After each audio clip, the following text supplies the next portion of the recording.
Hello friends, let's learn roll over analysis. ये roll over क्या होता है, रोल ओवर कैसे होता है, रोल ओवर क्यों होता है और रोल ओवर क्या एडवांटेज है, आज हम सब चीज सीखेंगे। बहुत ही कम वीडियो आपको मिलेंगे रोल ओवर पर ऑन सोशल मीडिया। तो लेट्स अंडरस्टैंड। तो 90% ट्रेडर्स सिर्फ प्राइस देखते हैं, लेकिन उनको ये पता नहीं कि स्मार्ट मनी कैसे रोल ओवर कर अपना डेटा। तो रोल ओवर ये बताता है कि रैली रियल है या नहीं, ये जस्ट ट्रैप है। तो जो समझते हैं, हर महीना क्या होता है, फ्यूचर कॉन्ट्रैक्ट एक्सपायर हो जाते हैं, तो बड़े प्लेयर, इंस्टीट्यूशन, एफआईआई वो अपनी पोजीशन क्लोज नहीं करते, वो शिफ्ट कर लेते हैं अपनी पोजीशन को नेक्स्ट मंथ के लिए। फॉर एग्जांपल, किसी ने जब निफ्टी फ्यूचर्स अप्रैल में खरीदा होगा, तो जैसे ही अप्रैल खत्म होगा, जिन्होंने अप्रैल का खरीदा था, तो मान लो किसी ने 1 अप्रैल को बाई कर लिया अप्रैल फ्यूचर्स, जैसे 20 अप्रैल आया, एक्सपायरी हुई, उन्होंने क्या किया, उसको सेल नहीं करके उसको रोल ओवर कर दिया टू द मे सीरीज। तो इसको भी बोलते हैं रोल ओवर, कि when you don't sell your position, you just roll over your position to the next month. तो उसको ही सिंपल वर्ड्स में रोल ओवर हो गया। ये रोल ओवर क्यों मैटर करता है? रोल ओवर ये बताता है कि स्मार्ट मनी कहां जा रहे हैं। क्या स्मार्ट मनी अपनी एग्जिस्टिंग पोजीशन को खत्म कर रहे हैं या उसको रिवर्स कर रहे हैं, यहीं से आपको समझ में आता है। तो कितने तरह रोल ओवर हो सकते हैं? लॉन्ग रोल ओवर, सबसे पहले प्राइस भी ऊपर, मतलब प्राइस पूरे मंथ में ऊपर चला, जो रोल ओवर कॉस्ट है। तो आप हम दो चीज देखते हैं रोल ओवर में। पहला रोल ओवर कॉस्ट। तो रोल ओवर कॉस्ट क्या होता है कि आपको प्रीमियम देना पड़ता है जब आप नेक्स्ट मंथ के लिए कोई चीज ले रहे हो। तो मान लो अभी कोई सिक्योरिटी का प्राइस चल रहा है 400 रुपीज, अगर आप उसको मे सीरीज का लोगे तो वो चलेगा 404, मतलब 4 रुपया रोल ओवर कॉस्ट आप दे रहे हो, 4 रुपया कॉस्ट दे रहे हो to roll over your position. और रोल ओवर परसेंटेज होता है कि मान लो 90% पोजीशन थी किसी स्क्रिप्ट में, अगर वो 92% रोल ओवर हो रही है, टोटल 100 में से 92% positions are getting roll over for the next month, मतलब पीपल आर मोर बुलिश। तो जब प्राइस भी अप रहे पूरा मंथ, कॉस्ट भी हाई रहे और रोल ओवर भी हाई रहे, इसका मतलब smart money is confident on that particular instrument. Short roll over क्या हुआ कि प्राइस गिरा पूरा मंथ, कॉस्ट भी गिरा, लेकिन रोल ओवर हाई है, इसका मतलब people are bearish on their positions, इसलिए उन्होंने कैरी फॉरवर्ड किया। उनको लग रहा है इसमें और मंदी आएगी। पोजीशन जहां पे मैक्सिमम पीपल कंफ्यूज होते हैं, तो लॉन्ग बिल्डअप मतलब price up, OI up, fresh buy आ रही है। शॉर्ट कवरिंग मतलब प्राइस अप, ओआई डाउन, मतलब शॉर्ट एग्जिट कर रहे हैं। शॉर्ट बिल्डअप मतलब प्राइस डाउन और ओआई अप, और लॉन्ग अनवाइंडिंग दोनों ही डाउन। तो रोल ओवर मैटर करता है to check the strong trend, कहां पे वीक रैली हो सकती है और कहां पे कन्विक्शन नहीं है। तो अप्रैल मंथ में अगर आप डेटा देखोगे, तो अप्रैल मंथ में प्राइस तो ऊपर गई, बट कॉस्ट ज्यादा राइज नहीं हुआ ओवरऑल, और रोल ओवर भी स्टेबल रहे। इसका मतलब क्या हुआ, जो रैली थी वो शॉर्ट कवरिंग की रैली थी, ना कि बहुत बड़ा बिल्डअप हुआ है। तो जो रैली थी that was a short covering rally, not a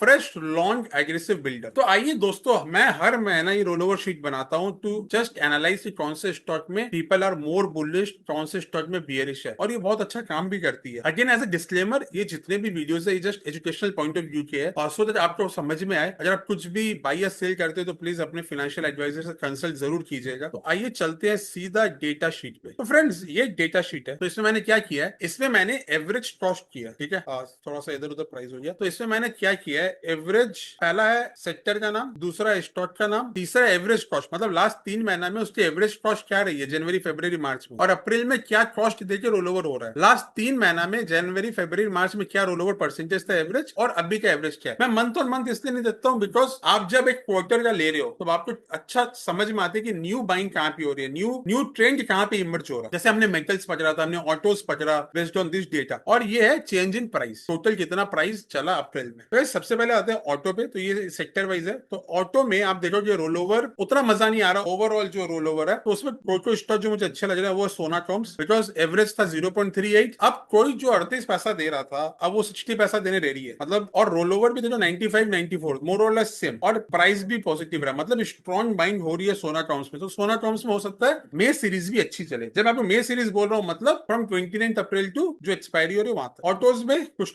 Uno Minda और सोना कॉम्स थोड़ा अच्छा लग रहा है मुझे। उसके बाद आते हैं बैंकिंग में।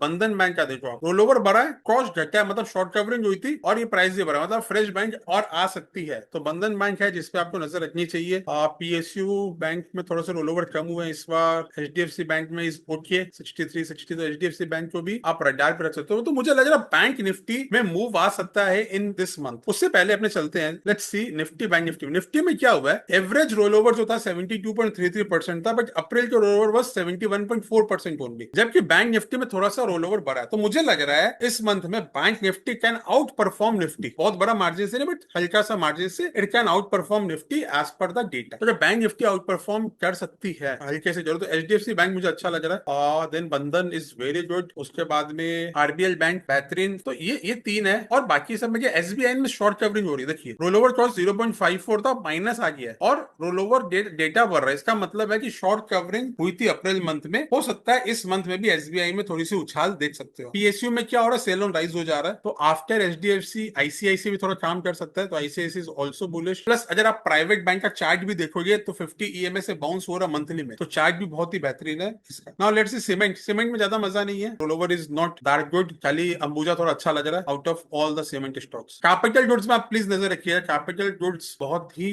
अच्छा रोल ओवर डेटा आया है। भेल, Cummins India, power India, premier, मुझे लग रहा है ये सब स्टॉक अच्छा परफॉर्म कर सकते हैं इस मंथ में। केमिकल में solar industries, solar industries guys देखो 57 से 63, 93 से 95, तो solar industry can be one of the good bet this month again. Financial stocks में क्या हो रहा है, roll over are not that encouraging. LICI में आप देखो रोल ओवर कॉस्ट इंक्रीज हो रहा है और रोल ओवर भी गिर रहा है, इसका मतलब है कि ये इसमें शॉर्ट्स रोल ओवर, शॉर्ट्स बहुत ज्यादा रोल ओवर हुए एलआईसी में, हो सकता है यहाँ पे थोड़ा सा फॉल है। एमसीएक्स में roll over is very good, so MCX अच्छा चलना चाहिए मेरे हिसाब से। उसके बाद में एलआईसी डाउनवर्ड्स के लिए पीएफसी भी its role over is very very good, और बाकी में रोल ओवर इज एवरेज, मतलब चल सकते हैं फाइनेंस स्टॉक, लेकिन ये सब है जो अच्छे रोल ओवर के साथ। एफएमसीजी, नेस्ले बहुत ही अच्छा रोल ओवर, आप खुद देखो 37 से 61, 97, 90, 22% का राइज हुआ है। वीबीएल का अच्छा रोल ओवर है, शॉर्ट कवरिंग कैंडिडेट है। अदानी इंफ्रा में बहुत अच्छा roll over, Adani entertainment, Adani ports का भी okay okay, Adani entertainment is very good, GMR का is also good. Metals, metals में फर्स्ट टाइम मैंने देखा लास्ट 3-4 महीने में अच्छी रैली आई है मेटल्स में, लेकिन इस बार मेटल्स का roll over below 3 month average हुआ है, तो I am not expecting a big rally in metals. हो सकता है मैं रॉन्ग हूं, but as per data metals में बहुत बड़ी रैली अब नहीं आनी चाहिए। मेटल्स में ध्यान देना, तो सेल का roll over you can see one of the best, तो सेल का रोल ओवर बहुत अच्छा है, तो सेल आउट परफॉर्म कर सकता है मेटल इंडेक्स को। न्यू एज स्टॉक्स में पॉलिसी बाजार जो रोल ओवर इज ओके, और बाकी किसी का इतना अच्छा नहीं है roll over. Oil and gas में ओएनजीसी एंड रिलायंस, तो गाइस यही रीजन है we are very bullish on index this month also. हमने अपने हर ट्वीट पे लिखा है कि Nifty, bank Nifty is buy on dips, because Reliance का roll over is also encouraging, HDFC का इज इंकरेजिंग, जो बिग हेवी वेट है उनका roll over is very good. फिर फार्मा में ग्लेनमार्क का रोल ओवर अच्छा है, लुपिन का अच्छा है, तो ये सब हो सकता है आउट परफॉर्म करे। सन फार्मा का अच्छा है, तो pharma sector can outperform this month. Power में अगेन रोल ओवर कम हो गया, पावर और मेटल्स में हाईएस्ट रोल ओवर थे लास्ट 3-4 महीने से, लेकिन इस बार पावर मेटल्स में रोल ओवर कम हो गया, तो if you are holding power positions तो अपने ट्रेल कीजिएगा अपने एसएल्स को। पावर में स्पेसिफिक जो स्टॉक है एनएचपीसी, बहुत ही अच्छा roll over, JSW is a good roll over. Realty में गाइस अगेन दम नहीं है, Phoenix is very good, Phoenix सबसे अच्छा लग रहा है मुझे। आईटी में ओएफएस इज ओके। आईटी में क्या हो रहा है गाइस, आईटी में इस बार क्या होना चाहिए, सिंस आईटी में इतना ज्यादा शॉर्ट्स हो गए हैं, तो हो सकता है इस बार आईटी भी थोड़ा से चेंज हो। IT can surprise this month as per data also, as per chart also, IT can surprise in May series. The best roll over of the series is Idea. Idea में बहुत ही अच्छा roll over 98%, और सी AGR की news भी आ गई, तो data में सब पता रहता है क्या क्या होने वाला है। आइडिया का रोल ओवर बहुत अच्छा है। और लास्ट इज पेज इंडस्ट्रीज। तो गाइस आपको बहुत ही सेलेक्टिव होना है मे सीरीज में, याद रखिएगा, आपको स्ट्रेट रैली नहीं मिलनी है just like April series. So May series में focus on heavyweights, focus on specific stocks only, ज्यादा इधर उधर मत जाइएगा एज पर डेटा। अगर आपको ये सीरीज अच्छी लगी, अगर आपको रोल ओवर एनालिसिस अच्छी लगी, प्लीज कमेंट में बताइएगा। कुछ समझ में इशू आ रहा तो आप प्लीज कमेंट में लिखिएगा। And all the very best, please like and subscribe our video and do share the video with your friends and family members. Thank you so much. यहाँ सीख मिलती है, सिर्फ टिप्स नहीं।